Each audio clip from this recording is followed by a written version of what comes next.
صحیح بخاری کی ایک روایت ہے، نبی کریم صلی اللہ علیہ وسلم فرماتے ہیں اذا احب اللہ عبدا، جب اللہ تبارک و تعالی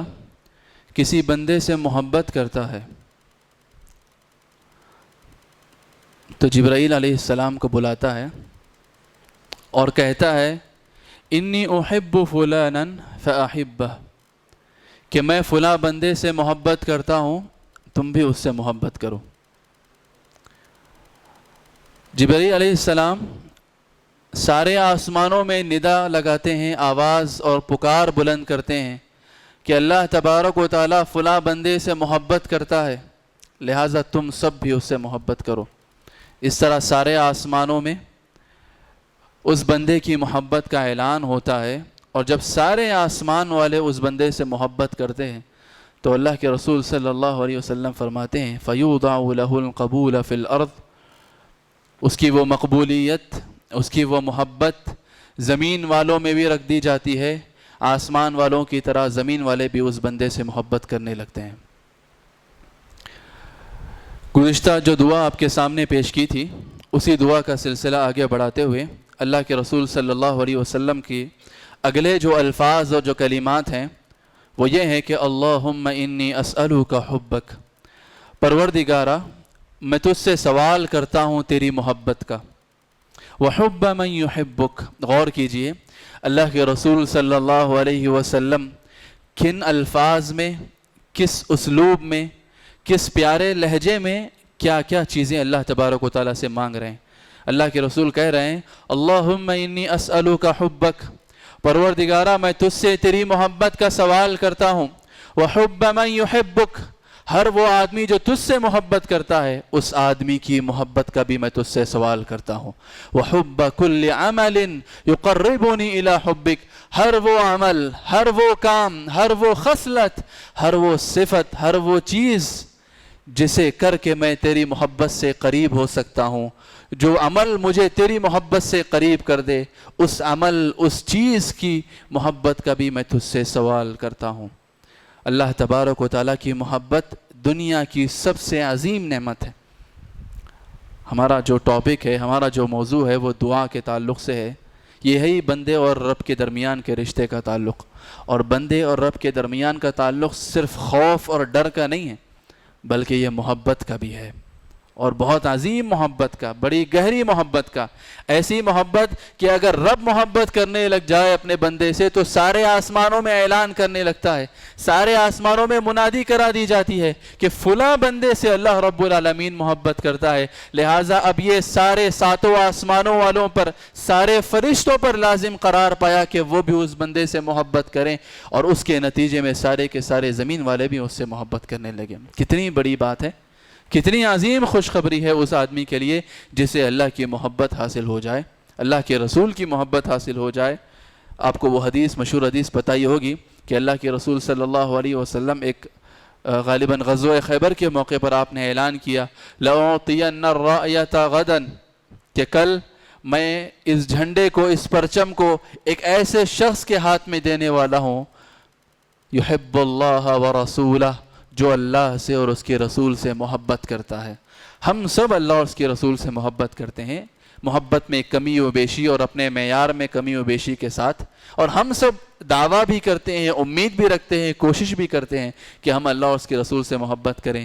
لیکن کمال تو یہ ہے کہ اللہ اور اس کا رسول دونوں ہم سے محبت کرنے لگے۔ ہم محبت کریں یہ کمال کی بات نہیں ہے، یہ ہے کمال کی بات، لیکن اس سے زیادہ کمال کی بات یہ ہے کہ ہماری محبت اس درجہ پہنچ جائے اور ایسی قبول ہو جائے کہ محبوب بھی ہم سے محبت کرنے لگے۔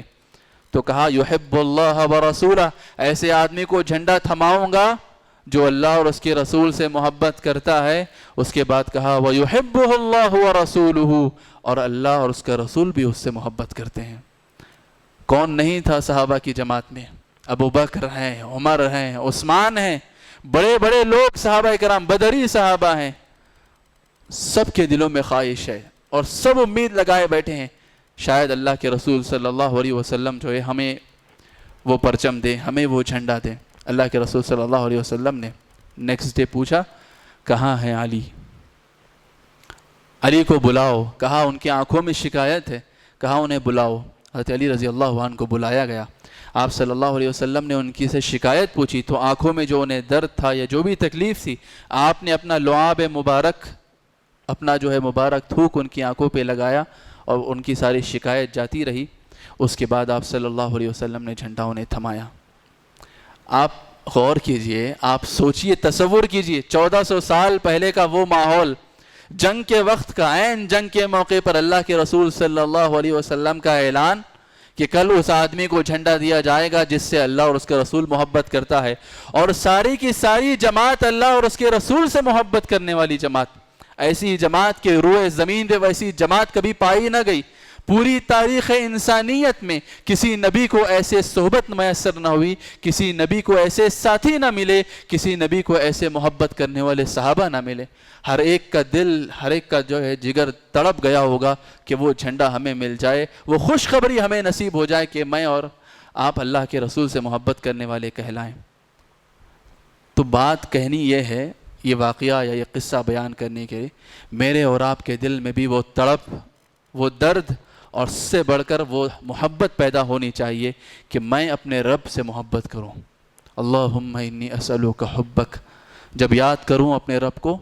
تو محبت سے یاد کروں، اس کے احسانات کا ذکر کروں تو مجھے اس بات کا ادراک ہو کہ ابھی جو میری زبان چل رہی ہے وہ پروردگار عالم کی محبت، اس کی رحمت، اس کے فضل و کرم کی بنیاد پہ چل رہی ہے۔ اگر اس کا حکم نہ ہوتا، اس کا فضل نہ ہوتا تو یہ 1.5 انچ کی زبان ہل نہ سکتی۔ آپ بیٹھ کر بحمد اللہ بہت واضح، بہت صاف، شفاف اور بالکل کلیئرلی ایک ایک لفظ سن پا رہے ہیں۔ اگر اللہ کا فضل و کرم نہ ہوتا تو میرے اور آپ کے کانوں میں کیا وہ قوت ہوتی کہ میں اور آپ یہ لفظ حرف سن سکتے؟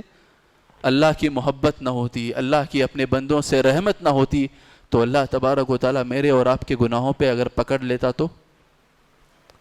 ہم ایک گناہ کرتے وہ سزا دے دیتا،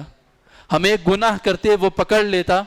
ہم ایک غلطی کرتے وہ گرفت کر لیتا، اور ہر ایک غلطی پر، ہر ایک گناہ پر وہ سوال کرنے لگتا کہ تم نے کیا کیسے؟ تو بتائیے کہ ہمارا جینا کس طرح، کیسے ہمارا جینا جو ہے دوبھر ہو سکتا؟ یہ اللہ رب العالمین کا فضل و کرم، اس کا احسان، اور سب سے بڑھ کر بندوں سے اس کی محبت ہے۔ لہٰذا یہ ہمارا بھی فریضہ بنتا ہے کہ ہم اس رب العالمین کی، جس کے احسانات، جس کی نعمتیں بے شمار، بے کراں، بے پایہ ہیں، مجھ پر اور آپ پر فرض ہیں کہ سب سے پہلے اپنے رب کی محبت کو اپنے دل میں جگائیں۔ تبھی ہمارا رکوع مکمل، ہمارا سجود مکمل، ہمارا قیام مکمل، ہماری نماز مکمل، اور اس کے بعد نماز سے بڑھ کر، ہماری عبادتوں سے بڑھ کر، ہماری مساجد سے آگے بڑھ کر ہماری زندگیوں میں جو ہے ہمارا دین مکمل ہو سکے گا، اس لیے کہ ہمارا ہر کام رب العالمین کی محبت کے بعد ہوگا۔ اسی لیے اللہ کے رسول صلی اللہ علیہ وسلم نے فرمایا، جو اللہ کے لیے محبت کرتا ہے، جو اللہ کے لیے دشمنی کرتا ہے، اس کے لیے بہت بڑی خوشخبری ہے۔ یعنی آپ اب محبوب سے محبت کرتے ہیں تو پھر اپنے محبوب کی محبت کا اس قدر پاس و لحاظ رکھتے ہیں کہ وہ جس کو پسند کرتا ہے اسے پسند کرتے ہیں، وہ جس بات کو پسند کرتا ہے اس بات کو پسند کرتے ہیں، وہ جس شخص کو پسند کرتا ہے اس شخص کو پسند کرتے ہیں، وہ جس عمل کو پسند کرتا ہے اس عمل کو پسند کرتے ہیں، وہ جس عمل کو کرنا دیکھنا پسند کرتا ہے آپ وہ عمل کرنے کی کوشش کرنے لگتے ہیں۔ یہی محبت ہے۔ آپ نے دیکھا کہ اللہ تبارک و تعالیٰ نے فرمایا یحب الصادقین، وہ سچ بولنے والوں کو پسند کرتا ہے۔ آپ کی محبت اس بات سے انکاری ہے کہ آپ جھوٹ بولیں۔ آپ یہ دیکھتے ہیں کہ اللہ تبارک و تعالیٰ امانت داری کو پسند کرتا ہے۔ آپ کی جسارت نہیں ہوگی کہ آپ کسی کی خیانت کر سکیں۔ اللہ آپ کے رب کو پتہ ہے، آپ کو پتہ ہے کہ آپ کے رب کو یہ پسند ہے کہ وہ پاک و صاف رہنے والے کو پسند کرتا ہے، تو آپ ہمیشہ طہارت کے ساتھ رہنا پسند کرنے لگیں۔ آپ کو پتہ ہے کہ آپ کا رب یحب المحسنین، نیکوکاروں کو پسند کرتا ہے، نیکی کرنے والوں کو پسند کرتا ہے، تو آپ کبھی کسی کے ساتھ جو ہے بدی نہ کریں، برائی نہ کریں، بلکہ ہر ایک کے ساتھ بھلائی سے پیش آئیں۔ اس سے آگے بڑھ کر حب من یحبک، ہر اس آدمی سے محبت کی میں تجھ سے سوال کرتا ہوں، دعا کرتا ہوں جس سے تو محبت کرتا ہے۔ اور اس کیٹیگری میں سب سے پہلے، اس فہرست میں سب سے پہلے اللہ کے رسول صلی اللہ علیہ وسلم آتے ہیں۔ اللہ کے رسول اللہ سے محبت کرتے ہیں، اللہ تبارک و تعالیٰ کو سب سے زیادہ محبوب اللہ کے رسول ہیں، لہٰذا اللہ کے رسول سے محبت ہمارا ایمان، ہمارا اعتقاد، ہمارا ایقان ٹھہرا، اور اللہ کے رسول کو جو پسند ہمیں وہ پسند۔ اللہ کے رسول کو خوشبو پسند تھی، ہمیں خوشبو پسند ہے۔ اللہ کے رسول نے کہا احد،